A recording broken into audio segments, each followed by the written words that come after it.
আপনি যত ব্যস্ত আপনার ইবাদতের ফজিলত ততই বেশি হবে। সুবহানাল্লাহ বলবেন না? যত ব্যস্ত থাকবেন ততই ইবাদতের ফজিলত হবে, ততই ইবাদতের ফজিলত বেশি হবে।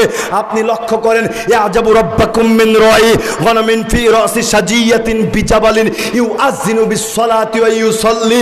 লক্ষ্য করিয়েন আল্লাহর নবী বলতেছেন, ওই যে রাখাল, যেই রাখালটি ব্যস্ত মানুষ ছাগল পালছিল, ছাগলকে চড়াচ্ছিল, ছাগলকে খাওয়াচ্ছিল, সালাতের সময় হয়ে গেল, পাহাড়ের উপরে উঠলো, পাহাড়ের উপরে উঠে আজান দিল একাই এবং সালাত আদায় করলো।